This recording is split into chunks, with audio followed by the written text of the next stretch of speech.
Hello everyone and welcome back to my journey. For those of you that do not know me, my name is Samantha. I am 26 years old and I live in Ontario, Canada. About 8.5 months ago now, I had gastric bypass surgery. And this channel is just me taking you through my journey and also giving you some tips that may help you along the way if this is something that you're interested in doing. The last video that I posted was about some non-scale victories that I have accomplished since having gastric bypass surgery. And you guys may or may not know, but I did actually skip last week. We had a really exciting week in my house. We just got a brand new puppy and her name is Alaska. I did tell you guys about her in my last video. We did get her and it has been a really happy and fun time in our lives. My boyfriend and I went away on a trip to Muskoka and got engaged. So this has been a really exciting week for us for sure, but I did decide to take the week off from filming and editing, and I'm gonna just pick back up right where I left off.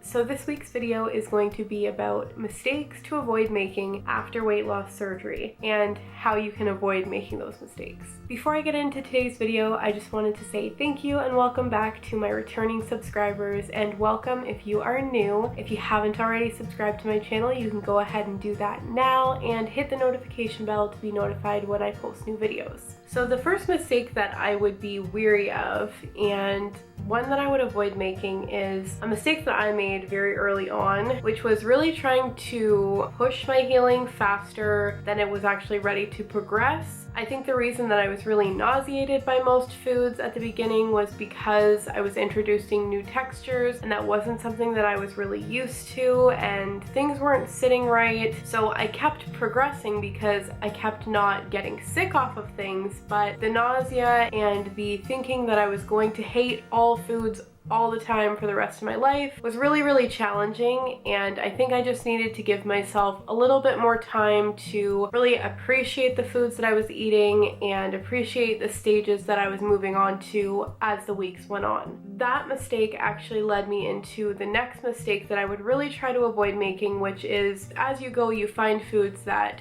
don't make you nauseous or that do sit well in your stomach and that you really do like to eat. And for me, unfortunately, those foods were mostly slider foods. Slider foods are foods that are easy to eat, taste good, but contain little to no nutritional value, and that was a mistake that I made really early on. I started to introduce some crackers that were on my list of things that I was allowed to eat, and from there it just kind of progressed, and now I have fallen back into the habit a little bit of snacking on little to no nutritional value foods such as potato chips and rice crackers and things like that that are really non-essential and that are really not helping my progress at all. That brings me to my next point, which is to make sure that you keep in check with your mental health. I am obviously still struggling from food addiction, and there are obviously still foods that I turn to when I'm stressed, when I've had a bad day, when I'm really tired. There are things that I turn to that I shouldn't be turning to, and I need to figure out a way to combat that still. Even almost 9 months out, I'm still trying to resolve those issues. So just try to avoid skipping over the mental health aspect of this, because it is really important right now and going forward for the rest of your life.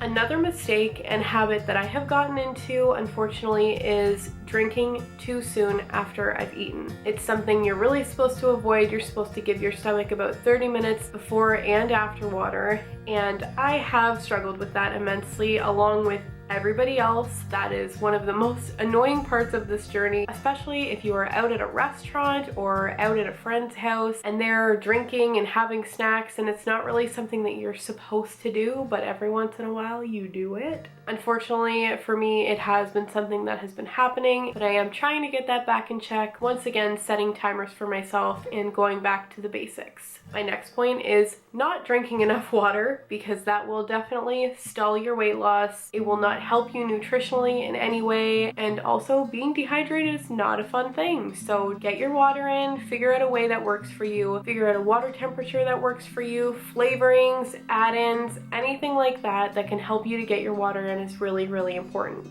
Another mistake that I have made since the beginning of this journey is not taking my vitamins all the time. I do take my vitamins most of the time, but I'm not going to lie, there are definitely some days where I miss taking my morning vitamins or where I miss taking my evening vitamins, and it is very frustrating, and I feel like maybe I didn't establish that importance early on enough because I was struggling so much with the nausea and keeping anything down that I kind of gave myself a free pass, and that is not something that you want to do. You want to establish that importance any which way that you can do it. Get those vitamins in. It'll make you feel a million times better. Your energy levels will be up. Your bariatric team will be happy that your vitamins are where they're supposed to be, and things can be adjusted if they need to be. The next mistake to try to avoid making after having weight loss surgery is snacking while you are cooking. This is something that I'm super guilty of doing. Like, I'll snack on the ingredients of whatever I'm making, and then I sit down with my portioned out meal and I can't eat it because I'm full, or I'll only pick away at it, and I'm not so great with leftovers as of right now. Reheating things is still a little dicey for me sometimes, so I just tend to eat most things cold. But that brings me into my next mistake, which is grazing. Grazing is a really big thing for anyone who is looking into weight management. I'm sure we've all heard this term before. It is basically just mindlessly eating, so walking past the fridge and, oh, I'm a little hungry, so I'm gonna have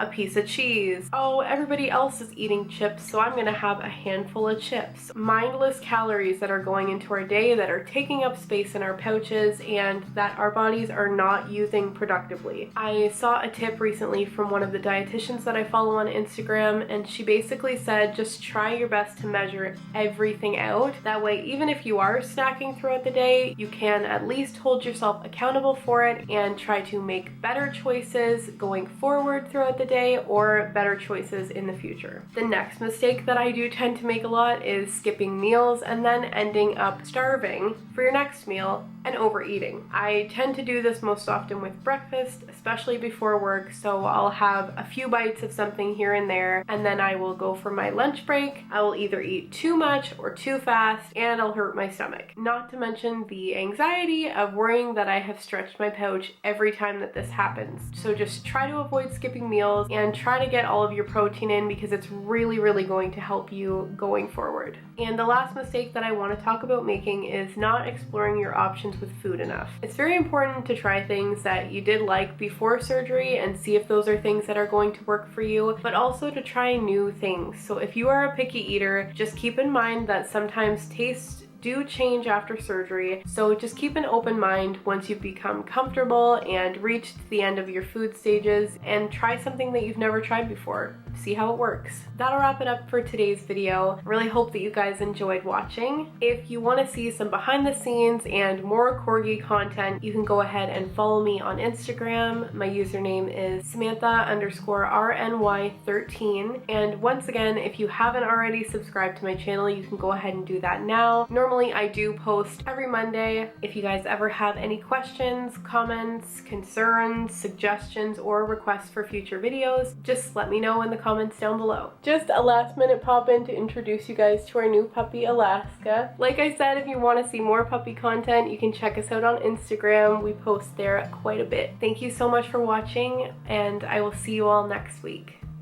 Bye guys.